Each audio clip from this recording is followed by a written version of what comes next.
ভাত মনে হয়ে গেছে। ভাত হয়ে গেছে।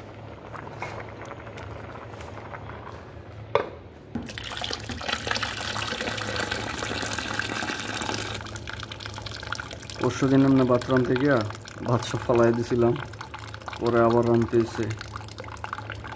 আসলে ডিউটি থেকে আসার পরে রান্না বান্না করা এমনি তো বিশাল প্যারার বিষয়,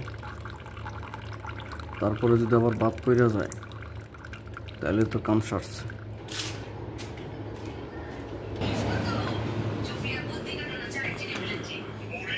ওই ওড়েন ওড়েন ভাত হয়ে গেছে।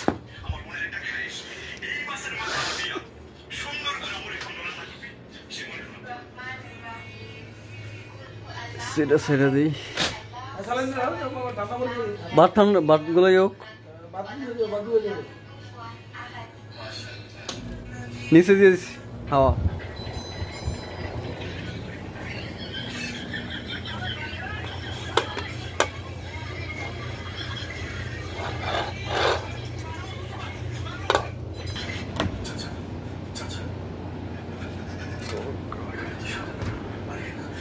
তরকারি গরম করতে হবো,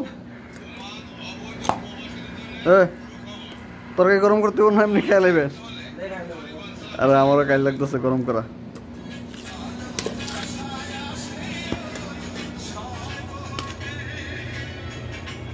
কিন্তু থেকে আইসা খাইতে বসেছিলাম, আজকাল তরকারি রান্নতে হয় না, যেহেতু গতকালকার তরকারি আসছিল।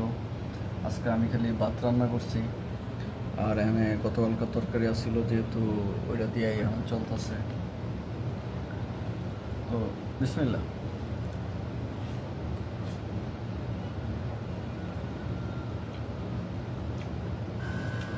বিদেশের জীবনে সব কিছুই ভালো লাগে, তবে ডিউটি করে আসার পরে রান্নাটা খুব কষ্ট। কিন্তু যেহেতু কোনো অপশন নাই, তাই না পাইলে রান্না বান্না করতে হয়। অবশ্য এটা যারা বিদেশে আছে, যারা ডিউটির পরে এসে নিজে নিজে রান্না করে, একমাত্র তারা বুঝতে পারবো, অন্য কেউ বুঝতে পারবো না।